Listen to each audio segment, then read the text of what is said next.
Hi, folks. Welcome to Writings, Chats, and Friends.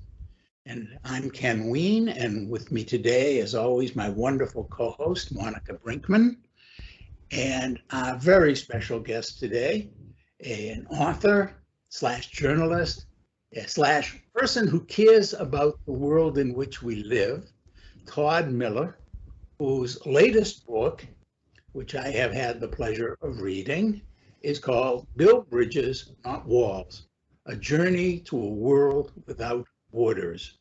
Now, Todd, you're a neighbor. Well, I've never met you in person, but we're kind of neighbors. We both live in Tucson, Arizona. So we're about 100 miles from the action, although not all of the action in this book. I mean, you certainly don't limit yourself to going down in the gullies. How did you get involved, though, personally, in concern about what's happening on the border? Well, I guess there's a long story, a short story, a medium story. Maybe I'll go for the medium story. I became involved really over 20 years ago. That was when I first moved to Tucson in the late 1990s. But I do want to mention that I did grow up on the U.S.-Canadian border, so the idea of borders in general was very prevalent to me. I grew up in Buffalo, New York, Niagara Falls, New York. Mm-hmm.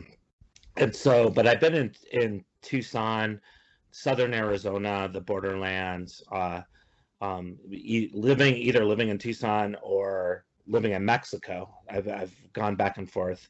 I've lived cumulatively probably 5 years in Mexico, and those experiences of living on both sides of the border, learning to about my own country from outside of its boundaries, and those sorts of things really led me to what I would call a very deep interest and fascination with the U.S.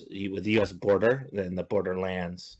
And I remember it was 1999 or maybe it was 2000 when I did my first act of journalism, and I took a picture of our U.S. Army Corps of Engineers putting up the border wall in Douglas, Arizona. At that time, they were using landing mats from the Persian Gulf and Vietnam War. Landing mats are what helicopters would land on in those military operations.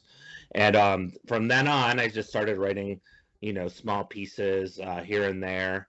And then eventually I just began doing regular journalism, and then lo and behold, books. I started writing books on the border, and that's really where and that's how I arrived to where I am now. And really, Build Bridges, Not Walls, the book is a meditation on all those years and those 2 decades really of reporting, being on the border, looking at the border, and looking at it from all the angles that I attempt to do in the book.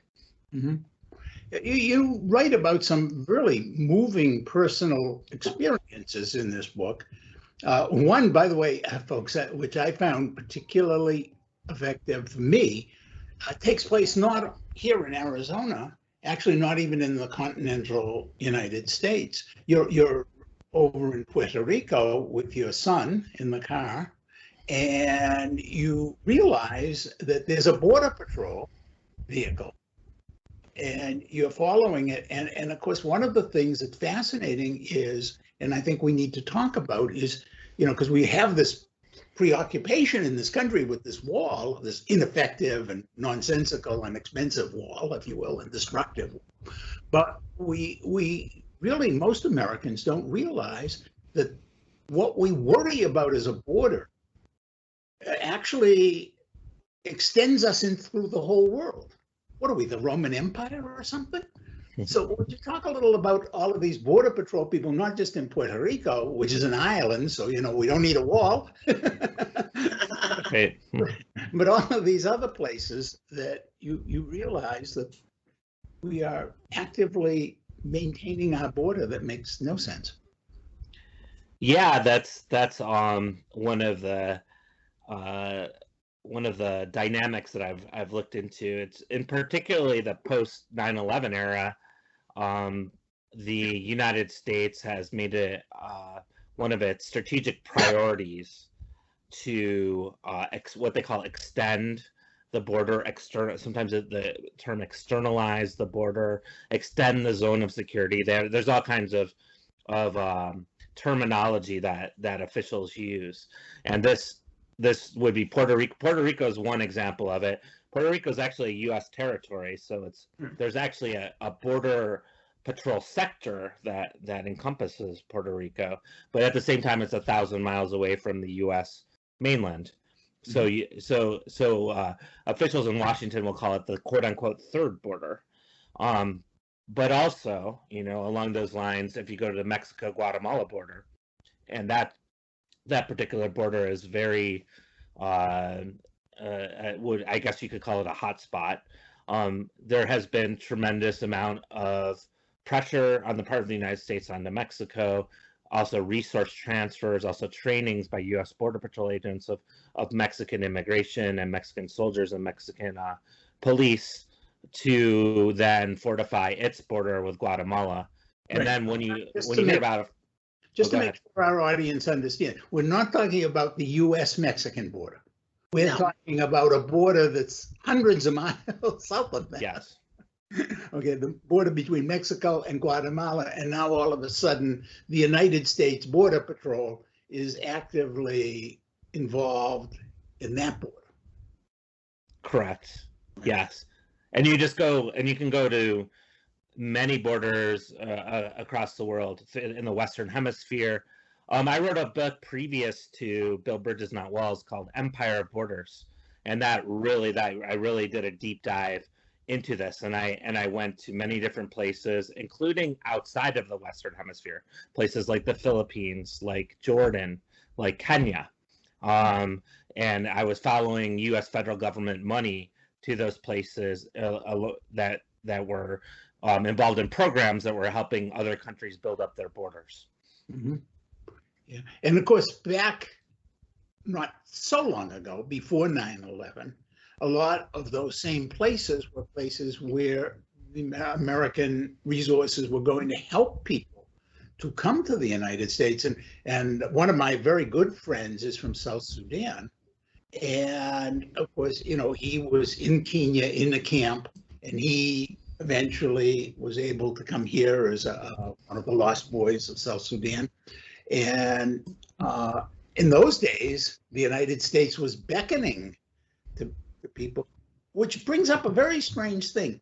What is it that makes a Guatemalan Mayan descent who really has spent his whole life working, who now wants to come here and maybe help pick our lettuce or take care of our dairy cows, because God, that's an industry where we don't have it. Americans who want to work in it, somehow not valued. But, how do we decide who's value and who isn't? I'm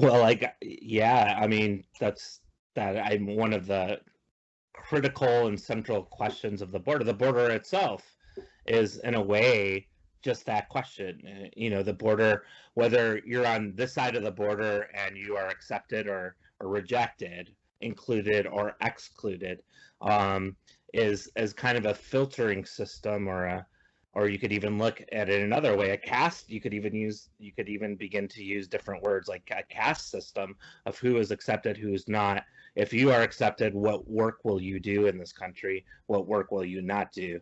And those sorts of things. The border itself is, and the kind of bureaucracy, enforcement apparatus, and laws that are around it, is what really ultimately decides your question. And then when those questions are decided, you can just say, "Oh, that's a law," or "That's the law that we're abiding by." I think the idea of a filtration system, especially in both directions, it's very interesting. That's a very interesting metaphor there. And one of the things that bothers me a lot is that we make believe in this I won't call it a dialogue because I think it's an exchange of polemics most of the time. But in this exchange about the border, the question is often what should be filtered in which direction. And now I see Mexico is trying to sue American gun manufacturers. Yeah. And meanwhile, this federal government has very little interest in stopping the flow of guns. And to be fair, when they did try, just at the beginning of the end of the George W., beginning of Obama administration, they had that fiasco called Fast and Furious, which only showed up how absolutely incompetent the government has been in that reverse filtering. On the other hand, another thing that does not get filtered at our border, and I'm glad it doesn't, how many people do you know from this area who go down to Mexico to get their dental work done? Oh, quite a few. Yeah. Yeah. Yeah. And even not from this area. People will travel long distances to go to the dentist. I have a friend from Canada who owns a place up in Phoenix. She comes down for a couple of weeks and she drives down to the border, goes in, gets her teeth done, and she says even if she put all of the cost of her trip on it, it's still cheaper than getting the work done in Canada. That's amazing, but that's why people do it, right? Right. So, but they're not stopped at the border. I think that's your point. Yeah, they're not. And in this direction, by the way, another thing that is not stopped, realistically, is drugs. Yeah, I was going to say it's a money-making setup also. And I mean, we had known this for decades now, that was going on. I think they even used it to control the young people, back in the 70s, 80s, with the influx of cocaine and such. Mm-hmm. Well, control and also distribute, because yes, one of my things is, I'm going to tell you a story because you mentioned Douglas. And Douglas is kind of for those folks, if you've never been to Douglas, Arizona, it is a fascinating definition of a one-street town. And that street is like 4 lanes wide. And it goes, but because the border is really, there is a border control there, it's not a very busy place. And so I had gone down to a book show. So of course I'm an author. A book show at the hotel. Now this hotel, I have to understand, this hotel goes back, and Pancho Villa actually had ridden his horse into the hotel there.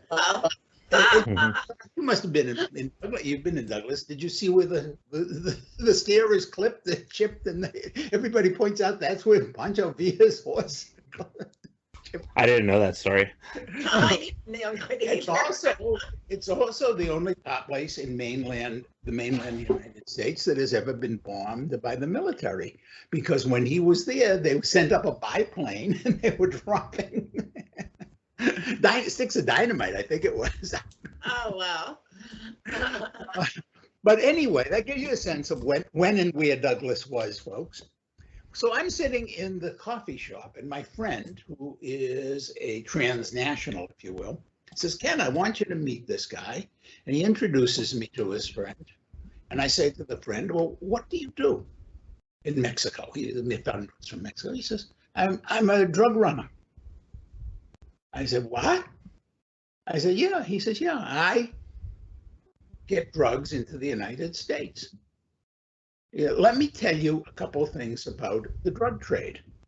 He says, first of all, nobody's sneaking drugs across the border, carrying it through the desert and stuff. He says, I don't have to do that. He says, drugs are so cheap in Mexico. I can go out and for $100, I have a fortune in whatever I want, cocaine. Now, at that time, marijuana was, of course, cocaine, whatever. He says, I give it to people, they take it across. He says, let me tell you something else. They don't carry a gun. We're not that stupid. Think about it. My $100 worth of drugs is worth maybe 10, 15,000 US dollars. But all I've invested is $100. Now, if I get caught with those drugs, now I don't carry them myself, I send other people. But if my guy gets caught in the United States with those drugs, he gets like 4 years in jail, 2 years off for good behavior. The most he serves is 2 years. If he gets caught with a gun, he gets like 10 years and no possibility for getting out of 6 years. Do you think for $100 anybody is stupid enough to put up 4 years of their life? When you hear of people shooting it out over drugs on the border, I'll tell you who's fighting. He says it's the U.S. Border Patrol is fighting with the local sheriffs to see who's going to control the trade. What do you think of that, Todd? Well, it's an interesting story, that's for sure. One key point of that story is that is proven by empirical evidence that the majority of illicit drugs do not go through the border, do not go between the ports of entry. They actually go through the ports of entry. Right. And in many different ways. I think like the way that this person described is one of the ways. Like if you think about the $1 trillion drug market, right? There's just no way, you just think logically about it, and there's no way that it can be lugged on the backs of people going through the deserts. I know. It's just impossible. It's just literally impossible. Impossible. Yeah. But you just go to official. It's interesting because these statistics have been around for a long time, that 90% goes one way or the other through the ports of entry. And then just in the last couple of years, they became way more public. But the thing about it is that the drug smuggling has been long been one of those justifications to keep pouring more and more money into the borders between the ports of entry, like building the border wall, like putting up more surveillance technology, hiring more border patrol agents, all of that. One of the big things is like, oh, we got to stop the drugs from coming into the United States. And we've been getting, like, as your story illustrates, a lot of, I guess you could call misinformation about it when you really look at what's going on. How about gangs? You hear so much that all these gangs are coming in here and, doing violent crimes and such once you get into the U.S. Yeah, I think, again, the gang, like drugs, right? Drugs is one of those words that, perks people's attention, especially if you're away from the border. And gangs is the same thing. So the use of, it's kind of following this sort of narrative. Well, there's, people, I think Donald Trump was talking a lot about MS-13. Right. But then he began focusing on Long Island, right? And then Yes. it turns out that there's some, like there is everywhere, there's some gang violence here and there. But the idea that that gangs are rampantly crossing the border just to come in and do violence is a farce. Actually, it's this double-way filter. In reality, more gang members have been developed in particularly LA and then gone back to Central America. We're exporting gang culture, just as we are the ones who support the cartels. I mean, the cartels don't exist. We legalize drugs the way they have, say, in Portugal or other places, and we start making it into this big money-making deal. Guess what happens, folks? The cartels disappear. We create a lot of these problems in this country, and then we solidify them with this border that we think is so important. So how do we build bridges? Let's get to the bridges. Yes. How do we do that? Yeah, that's that. I mean, for one is understanding that with just kind of our discussion right now, where you look at the different, elements of how we're told what the border is, and you start to look at them and examine them, and then you say this is not even true, so you discard that when you go through all the kind of justifications, and there's a list of them of why of border enforcement. For example, with a drug trade, what's left alone often are the banks that launder the money, right? You don't go after the Wells Fargos or the big banks that have been caught laundering money. It's always this like, oh, at the border. So once you start looking, punching holes into that, and looking at the reality of what this is, and you slowly start to discard, the sort of wall building mentality, which is very epitomized by the Trump administration. But of course, many decades before that, this has been a mentality that's pervasive for a long time. If you look at the budgets for border and immigration enforcement over the last 25 years, they've only gone up and up and up and up and up and up, and so more walls and more agents and more surveillance and more detention centers and more places for people to be incarcerated.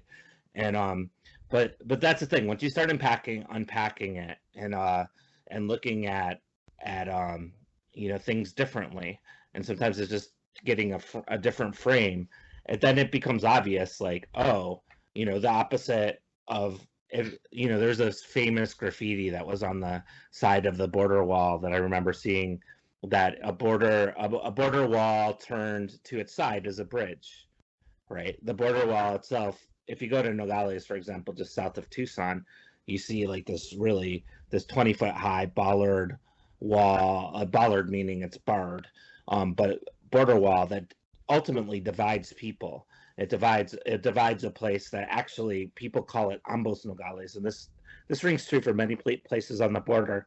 But ambos Nogales means that it's one community, that they're all one community, and the border was kind of imposed upon that community in a place that was naturally, unified. Like, you talk to people in Nogales, Arizona, they have their cousins, they have their sometimes brothers and sisters, sometimes their grandparents live on the other side of the border, and vice versa.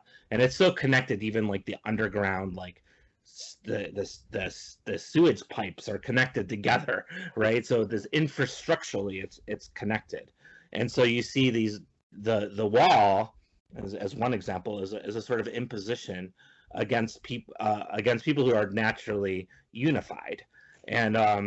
And that's, I think maybe that's one good place to start thinking, oh, we are like, if right now, if we're getting heavy rains in southern Arizona, like we are, and there's flooding, I don't know if you've seen the flooding in Nogales, but it's been pretty bad.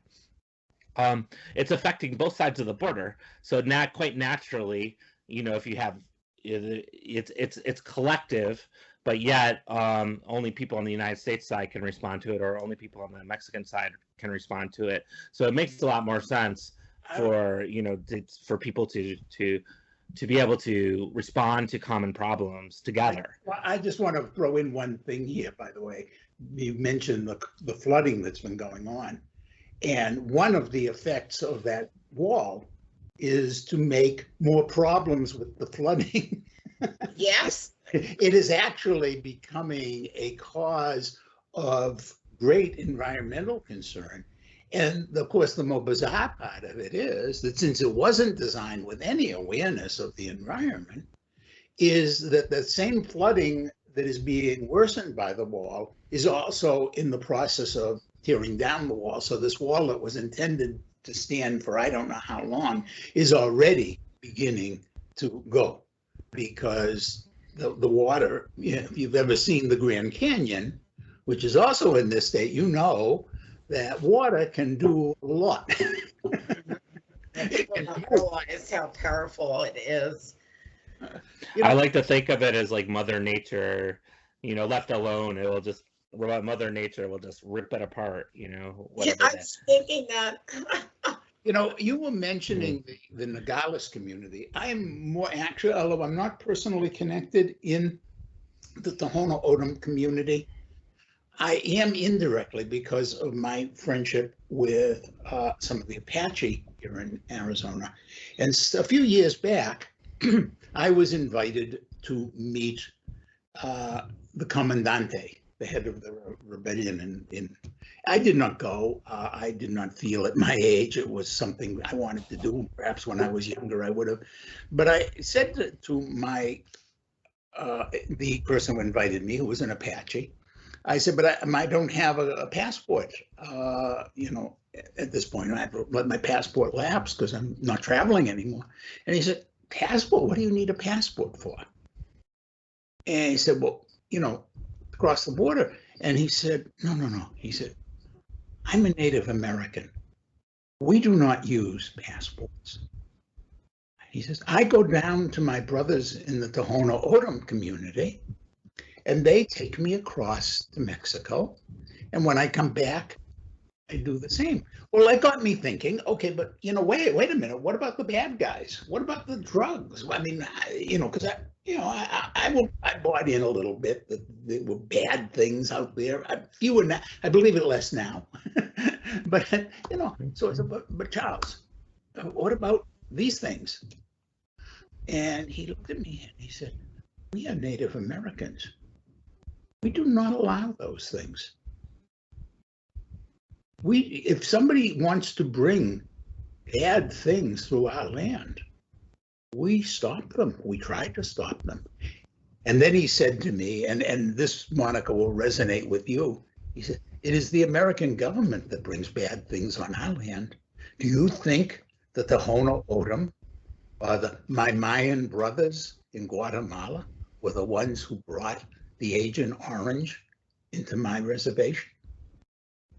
And if you remember, Monica, we, by the way, in an earlier form of the show, Todd, were the first actually in the country, in the world, to talk about the Agent Orange use on the San Carlos reservation, or some of the other depredations that have gone on the reservation.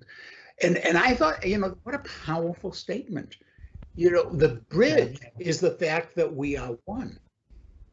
The border actually, I think, creates more of the problem. When we live together, when I see you as my brother, I have a responsibility to keep you from starving. I have a responsibility to keep you from pain. I have a responsibility to keep that drug addict away from your child, or that drug pusher away from your child. When I see you as somebody on the other side of a wall, I don't feel that responsibility to you anymore. Well, they don't want us to get to that point. That's why they keep all this nonsense alive.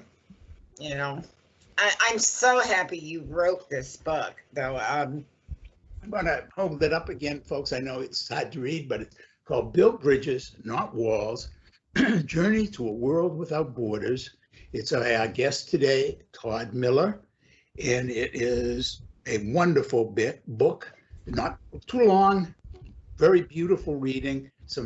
A few really nice illustrations, by the way, not many, because I guess it's pretty expensive to print books. Yeah. Wonderful, wonderful stories. I want to just mention one moment in the book where you are at the border and somebody collapses, and you end up trying to help this person. Could you talk a little about that experience?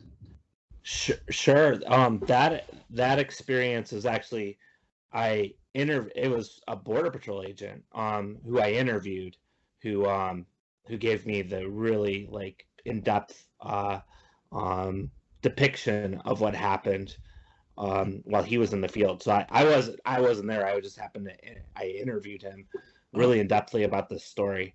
And the story actually, it really, the story segues really nicely to what you were just saying about, if somebody's on the other side of the wall, then, you might dehumanize that person. And that's precisely what happened in this story. The story is, really a fabulous one to illustrate that point.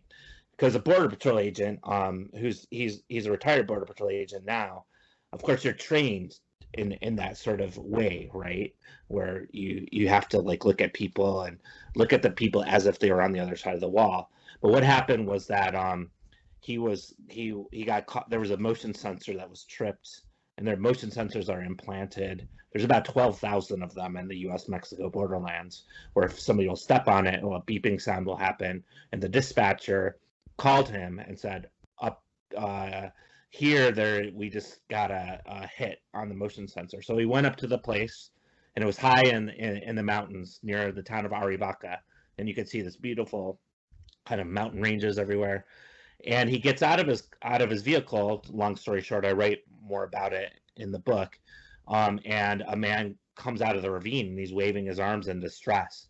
So the border patrol agent, he actually puts on an assault rifle. He slings it over, and he goes down into the ravine. And at the bottom of the ravine, lo and behold, is the brother of the man, who is in complete distress. He had collapsed. Right, he's in the arms of his cousin. His cousin is holding his head or holding him, kind of rocking him back and forth as if he were an infant. So the border patrol agent just saw, his name was Brendan Lenahan. He saw that this was a distressful situation, so he started to radio the dispatch, asking them to bring in a helicopter. They determined that they couldn't land in the ravine, so they tried to go up the ravine, and to get the young man who had collapsed up to the ravine, they had to carry him, and he was a stocky, probably 19 or 20-year-old, and kind of heavy. And so what he did was clasped his arms with the brother of this man, and they started to go up the side of the ravine. And as they were going, it was very hot. The sun was burning down on them. Their hands started to slip until they were holding each other's hands. And this is where the description of the agent becomes really amazing. It's almost the most intense depiction of empathy I've ever heard. He said that when he was holding his hands, it became strangely intimate. And then he lost his perspective of who he was. And he looked down at the man in the young man in his arms, and thought that young man was his brother, his own brother. So for a moment, he thought that the young man was his own brother, and he looked at the young man as if he were his own brother. And then all of a sudden, his radio cracked, and he realized he was a border patrol agent, and he regained his sense of where he was. But from that moment on, he did all he could for the next maybe 2 hours to try to save this young man, and the young man ended up dying in his arms. It is so powerful. It's funny. It's the writing in this book is so powerful that I just thought you was doing it, Todd. It's funny. Now that you remind me, I remember it, but it was that personal that I just was transported there. And I think, folks, you're going to find a lot of Build Bridges, Not Walls, A Journey to a World Without Borders by Todd Miller, that personal, that compelling. Monica, you're going to, of course, post Todd's website and a purchase link where people can get to the book, which is available both in e-format and the print format. Not yet in Audible, but I hope that it will be, because it really does read that beautifully that I can imagine sitting there with my eyes closed, listening to some of these wonderful descriptions and some of this insightful thinking. Todd, thank you so much for joining us today on Writing Chats and Friends. I hope you'll keep in touch and remain among our close friends. And since you are here in Tucson, I hope that we'll even get, Monica unfortunately isn't, but I hope you and I can sometime get together and have a cup of coffee and share more about our experiences and our love for this town. It's funny, you come from the north of New York State, up near Niagara Falls, which is one of the most gorgeous places on earth. I come in part from Maine, and so of course I also grew up near the Canadian border, But we grew up in a time when, and in a place where borders, the idea of a border was more to reach across. You know, I mean, yeah, there was a border there, but you know, nobody ever, when I was growing up, nobody ever said, "Oh, they're a Canadian." Build a wall to keep the Canadians out. Now I live here, and I have to say, and I imagine you have the same experience, that I find the people, the not just the Mexicans who come here, the Native Americans, but also the people from Central America that I have met here in Arizona. They're wonderful people. Oh yeah, I definitely. And that's what they don't want anybody to know. And you know, the funniest thing is, of course, we are so dependent on them. You know, we're less dependent, I think, in some ways here in Tucson. When you get to like other places, I mean, I remember when Joe Arpaio was running to be sheriff once again in Maricopa County, and he was going to keep everybody safe from these Mexicans, meanwhile, you know, and these people were voting for him, not realizing that the people he wanted to arrest were their caregivers, their gardeners, their house cleaners, the servers in the restaurants they love to go to, the cooks and dishwashers in those. That without them, you know, their life, the quality of life. I think Americans have to understand we have had a nation of immigrants. And part of the reason the quality of life is so good in this country is that we have had these immigrants coming in, willing to take on the burdens, willing to do those jobs, willing to pick the lettuce, if you will.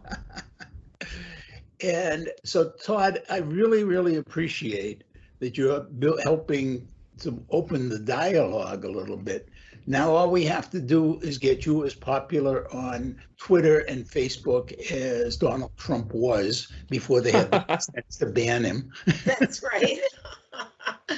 I think he had 13 million Twitter followers or something ridiculous, or 80 million. I forgot how many. Well, all I want is a couple million people to read this book because it'll make a difference. Exactly. Please, folks, check it out. Thank you so much, Todd. And I have a little something to show you right now. Okay, bye guys. Take care.